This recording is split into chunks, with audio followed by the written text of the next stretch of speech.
before the hour. There are new developments now in the race to cap that oil gusher. Admiral Thad Allen saying the containment, moments ago, that containment cap is continuing to show promise.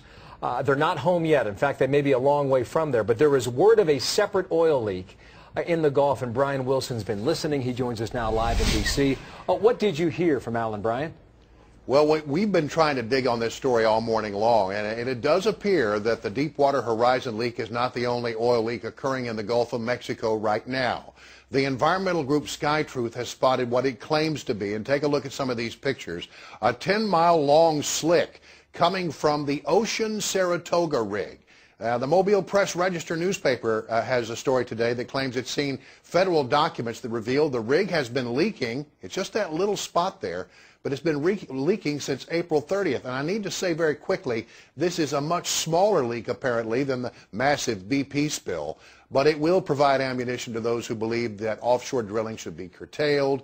Officials say they knew about this, but were not able or willing to provide additional information. Now, let me turn to another front. You know, local TV stations all along the Gulf Coast seem to be reporting the same thing. They are saying that the BP crews that have been dispatched to scoop up the tar balls are not doing very much in places like Alabama, Mississippi, and Florida. No direction out of WKRG in Mobile, a story that we'll be bringing you hopefully a little later today, that says that teams are taking 2-hour lunches, that they're working about 15 minutes an hour, and that they seem a lot more interested in gawking at women on the beach than of actually picking up the tar balls. Finally, I want to leave you with just a little bit of good news. We've seen so many of those pictures of birds that have been slimed with oil.